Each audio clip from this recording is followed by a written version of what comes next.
I like novellas because they are like novels that are short. Why use many word when fewer do trick? My patience for books over 300 pages is truly at an all-time low, dwindling with each recently published contemporary fiction I read. Because whatever happened to editing?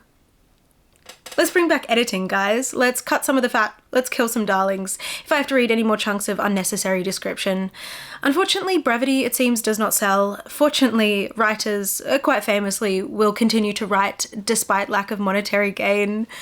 Thank you, writers. So I thought, as a bit of a novella enthusiast, I would share with you 10 recommendations. I'll go from the longest, which is I think around 160 pages, to the shortest, which is 83, I believe. Not all of these are perfect, not all of them are flawless, but they have each affected me in some way. And maybe will affect you too. Infect you too. Yeah, I have a disease, it's called DNFing. Okay.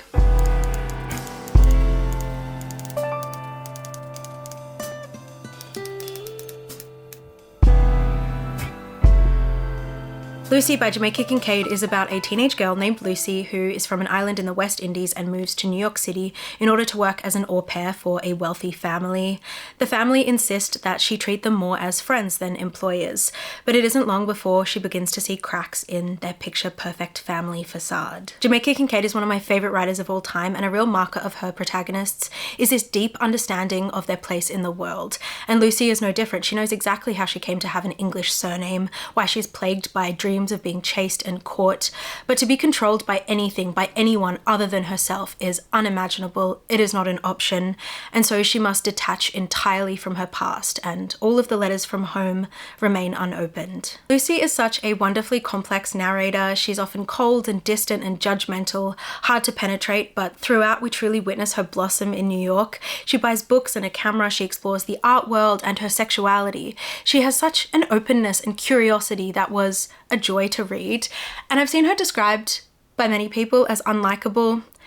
At her core is this determination not only to survive but to thrive, to not meet the same fate as her mother. And it is uncomfortable, but it's necessary, and in the moments when she falters, we truly see the weight of what rests on her shoulders and what is at stake. I like her very much. I like her very, very much. Of course, she is the way she is for a reason. There's this poignant scene when the mother of the family, Mariah, and Lucy are observing these daffodils, and Mariah is marveling at them, at the beauty of the flowers, and all Lucy can feel is this deep bitterness, because she can only think of the English poem she was forced to recite in school. Mariah has a kindness that comes from excess, and much of what brings the family joy, Lucy simply cannot relate to. She must find her own happiness. She must be her own provider, her own everything. Lucy by Jamaica Kincaid, 160 something, oh, more like 130 pages. An incredible look at colonial identity, sexual repression, gender roles, with some truly incredible writing. Paradise Rot by Jenny Haval is a foul little book. It follows a foreign student who begins studying in a new city. She moves into a share house in this renovated brewery. In this big echoey space, her and her housemate can hear each other's every move, and they begin to be obsessed with one another. Fungi grows in corners, mold blooms on the ceiling, fruit rots on the counter. The women exist on top of one another, and the grossness of being human really comes out.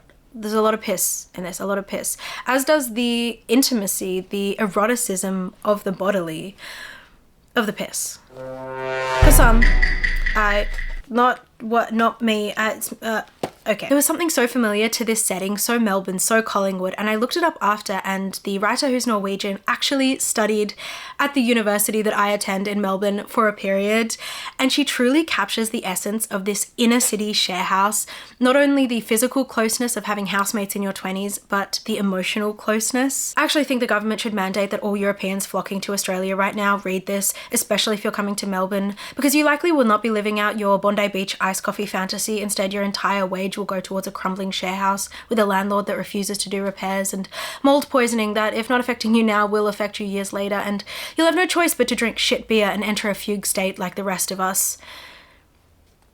Anyway, this puts the real in surreal.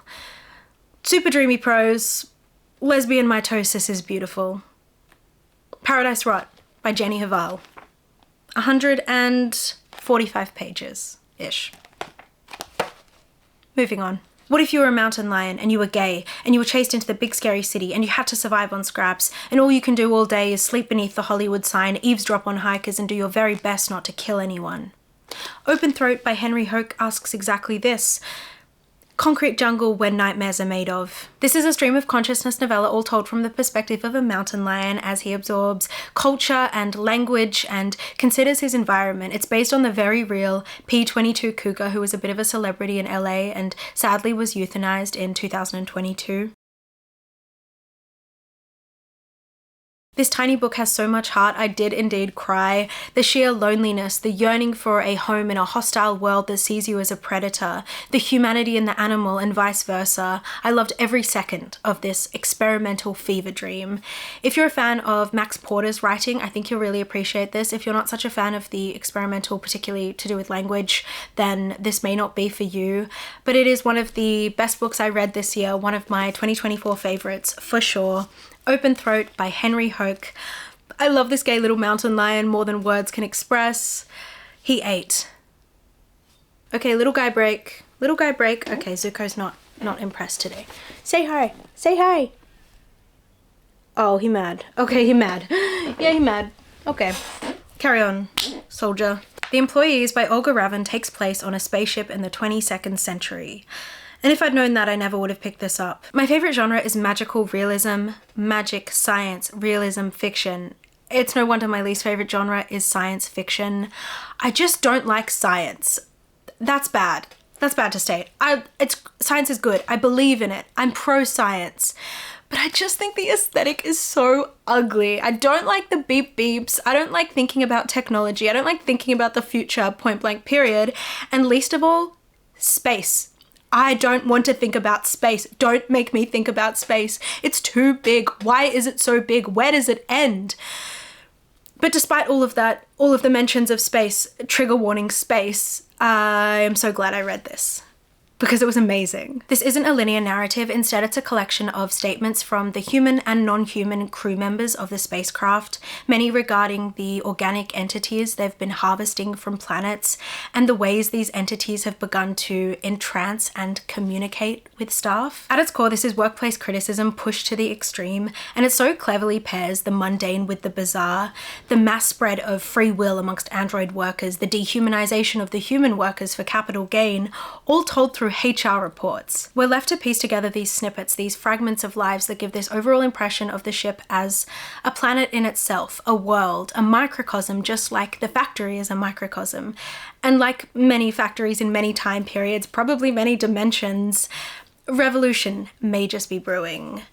Try being a cog in the machine in space, bro. Unsettling and playful, this was a very philosophical consideration of, well, you guessed it, capitalism, of objectification and degradation in the workplace. It actually had a very similar vibe to the Magnus Archives, the horror podcast series, which I'm a big fan of. The Employees by Olga Ravn. Bonjour tristesse, me AF right before I get my period. This is a classic novella by Françoise Sagan, and it follows 17-year-old Cécile, who gets along famously with her father. They love to drink and smoke and play games and gossip, and they're always laughing. Cécile is coming of age without any real parental figure, and that suits her just fine. Until one summer, her and her father are holidaying in the south of France, and a figure from her deceased mother's past emerges, and Cécile's freedom begins to be encroached upon. And she discovers this delightful talent for manipulation. Ceci ma fille, for real, Cécile is one of the most entertaining narrators I've come across. Sagan perfectly captures the incongruousness of teenage girlhood, as over one summer, Cécile is awakened to both her power and powerlessness, and the fate of women like her. Sagan was only 18 when this was published, and you can so tell the gall of Cécile. It's just so teenage girl. I remember laughing a lot when reading this and then crying. I read it for the first time during a really sticky summer when I was in France, and I was listening to this one Françoise Hardy song over and over again. It's called Soleil, and it's all about summer and lost love, and it's such a perfect pairing, this book and that song. If you do read this, I'd recommend also listening to that song. Just listen to Françoise Hardy in general. But they're forever linked in my mind now. It's such a good little summer read. Great French literature I always recommend to people wanting to get into classics. An all-time favorite, Bonjour Tristesse by Françoise Sagan. In Living Things by Munir Ashmi, 4 Spanish grad students road trip to the south of France in search of that ever-elusive life experience, capital for their artistic pursuits. Instead, they arrive and find that the grape harvesting season has been delayed due to strange weather conditions, and they are instead put to work with blood and guts and shit and feathers. Ashmi warns us from the jump that there are no allegories, there are no metaphors. The blood that covers everything is exactly that. The diary he kept of this period of his life is recounted to us, but what has been lost or gained with time? Can the reality of horror even be communicated? The summer of youthful escapades quickly devolves into an ecological horror of sorts, as the young men find themselves at the center of a corrupt and exploitative local agricultural industry. This is a work of metafiction, a great addition to my recent binge of fictional autofiction, joining Brat and The Shards, both of which I've spoken about in previous videos. Maybe I'll link them. This really meditates on what constitutes fiction. It's lush with literary and scholarly discussion that meshes really well with the narrative and characters, but is also darkly humorous and is not afraid to get a little bit silly sometimes. Nothing is sillier than art students expecting manual labor to be easy. Living Things by Munir Ashmi, a novel on politics, writing, exploitation, and Europe. Of course it's a horror. Assembly by Natasha Brown was my favorite read of 2022, I believe, and I haven't seen my copy in over a year. It's always lent out to someone, but I really wanted to include it in this video because her debut novel is coming next year. Universality by Natasha Brown is being published in 2025 and it sounds so good. It is my most anticipated release for the year. Maybe I'll put a little blurb up here. So it's been reigniting thoughts about Assembly. Also, I've been watching Industry. Very relevant. Assembly follows a woman preparing to spend the weekend at her boyfriend's old money aristocratic family manor. The unnamed protagonist pieces together what has led up to her, a black British woman of Jamaican descent and middle-class upbringing, to be able to climb the socio-economic ladder and join the upper percentile. It's a searing look at the myth of meritocracy through incredibly effective, fragmented prose, unflinching in the examination of the continued exploitation by the British Empire of just who benefits from commonwealth, an absolute evisceration of assimilation and the post-colonial identity. I have been fiending for Natasha Brown's writing since reading this years ago, and I'm sure Universality will not disappoint. So until then, catch up with this one. From what I recall, it's under 100 pages. So, chop chop. Caroline Blackwood was an heiress to the Guinness fortune and definitely draws on that experience in Great Granny Webster. This is a black comedy that details the members of an eccentric aristocratic family. At the center is the matriarch, Great Granny Webster, who refuses to change her austere ways despite the century and, well, the misery it causes everyone around her. Then there are her descendants, a freewheeling dilettante who keeps being institutionalized, a mysterious grandmother who's with the fairies, and our young narrator who's cool and calm and collecting family secrets. There's something in the matrilineal aspect of this that feels like an attempt to break a curse. The women seem doomed to a certain misfortune despite their fortune, and it's a really compelling clue to an otherwise vague narrator. Overall, Great Granny Webster by Caroline Blackwood is an intriguing, hilarious at points, horrifying at others, insight into wealthy dysfunction, a type of crazy that can only come from generations of incest, paranoia, and probably cannibalism. Osamu Dazai wrote No Longer Human, which I haven't read, but also The Beggar Student, which I have on shift, might I add.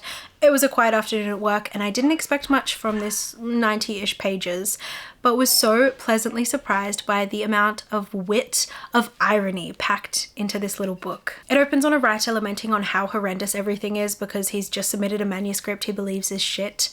Likely thing for a writer to be doing. And this is Osamu Dazai. He's the protagonist of this novella, and he's walking when he comes across a boy he believes to be drowning. But the boy is not actually drowning, and instead the boy absolutely humbles him with this brazen attitude, and Osamu Dazai decides that he must teach this boy a lesson, and so spends the rest of the novel alternating between sage lecturer and this absolutely immature game of one-upmanship. The boys, or boy and man acting like boy, set off on a strange day together, and the setting is so lively. The Japanese tea houses and canteens, the streets and wintry fields. There is a self-deprecation to this that really allows the heavier moments to land, an existentialism that can only be expressed through humor. and a wonderful plot twist. I read afterwards that Desai and his wife actually committed suicide together in the canal by their house, and that's the very canal that's mentioned in this book. And whilst it is a delightful, funny read, there is this sense of darkness, this foreboding lurking just out of sight. This next book is one I've cried about a lot at my place of work, talking to friends, to family, on the internet. It's Foster by Claire Keegan, a writer who can move me like no one else. I need to stop buying candles at the $2 shop. What the hell? Foster follows a little girl from an impoverished Irish family. They cannot make ends meet, and so she is sent to live with a wealthy family for the summer. In this big house, she experiences a comfort and a love that allows her to blossom. But the summer must come to an end. Oh, it's already happening. Okay. Keep it together. It's Claire Keegan's writing on fathers that I find so insightful. Within patriarchy, the way it operates, the objectification of girls and women, the expectation of masculinity placed upon boys and men. For many men, the experience of having a daughter may be the first time they experience deep platonic love. And there's almost a naivety to it, an innocence, a youthfulness. And she just gets the preciousness of emotional vulnerability, of generosity, and of the growing girls who so desperately need that. And I'm thinking, of course, of her other novella, Small Things Like These, which is also amazing. As someone with an open, loving relationship with my father, I adore my dad. To read work that truly understands the impact of gentle men is so deeply moving, and I finish her work and I just feel overwhelmingly grateful. Foster by Claire Keegan, the kind of book that crawls under your skin and you can't imagine not having read. Finally, something I have not shut up about since reading, Chess by Stefan Zweig. And boy, do I have the life update for you. I've been chessing. Yeah, I played my first game of chess my friend taught me, and it's truly itched something in my brain, like to a pathological degree. When I'm not playing physical chess, I'm on chess.com getting my ass beat by a Ukrainian child with the username chessboy3000. But I'm pretty good, and I do think it is my outlook of chess as a metaphor, because let's remember, first and foremost, chess isn't a game, it's a metaphor that has really helped me. What are the hopes and dreams of the queen outside of her marriage? What are the expectations placed upon the castle during their childhood? What is the hubris of the horsey? So there's been a lot of that. I have been chessing, and I actually played my first game after I read Intermezzo, so I'm really excited to read this book. The Lose in Defense by Vladimir Nabokov. I had to order this off eBay and it cost like $30 for a paperback because it's out of print in Australia. But chess playing genius Luzin, despite his coarseness and grubby plainness, he's a lovable creation, discovering his prodigious gift in boyhood. Rising to the rank of international grandmaster, he develops a lyrical passion for chess. Sound familiar, guys? Sound familiar? I also know Ali Hazelwood has like a YA romance. I think it's YA, Check and Mate. Don't enjoy Ali Hazelwood's writing. Yeah, I will be reading that. So, moving on. This novella follows a man who boards a ship and realizes he's on the same voyage as the Grandmaster World Chess Champion. So what do a bunch of wealthy businessmen do? They verse the Grandmaster to some games and they keep losing, of course. Until there's this strange old man who seems to know all of the moves to win. Who is this old man? How does he know so much about chess? How can he beat the Grandmaster? The answer actually might be Nazis. Just perfectly executed and thought-provoking, still provoking thoughts to this day because I think about it often. And it really gave me great insight into my friend who to this day will not admit to how much real-world money she has spent on the Love Island mobile game. Chess by Stefan Zweig. Add me on chess.com. Stefan Zweig, add me on chess.com. Alright, that concludes that 10 recommendations, 10 novella recommendations. There are plenty more where those came from. Thank you so much for watching. How's the candle going? Oh, it's almost gone. Well, as the candlelight dims, the cat cries to be fed. I stretch out my limbs. These are the books you should read. Okay, well, never mind. I have been on my Rupi Kaur grind though. If you don't know, I write poetry in the style of Rupi Kaur to rival Rupi Kaur really. Definitely not satirizing Rupi Kaur. Maybe I'll insert one if I'm feeling vulnerable. Oh my god, sharing is so scary. Guys, I'm gonna be so vulnerable right now. Anyway, thank you for watching. Sorry I haven't posted in a while. I haven't posted because... So yeah, I have many ideas though, and I know I've been saying like every video I'm going to do a bookshelf tour. It's really going to be a bookshelf cleanup because it's a damn mess. Have you seen the Netflix movie Tall Girl? I have that, except I'm just messy. They should make a Netflix film about me. It's called Messy Girl. So it'll be more like a cleanup, and it really will be motivation for me to clean my bookcase instead of procrastinating like I have been. So thank you for watching. You can follow me on Instagram, FNTINE, Goodreads, TikTok, BonBeanB, chess.com, lest we forget. And I really appreciate if you've made it all the way through this video. If you didn't, that's so fair. Thank you for subscribing if you have. If you haven't, that's also so fair. Yeah. Okay, good to see you. I missed you. I love you. I really want to foster a parasocial relationship here. Okay, bye.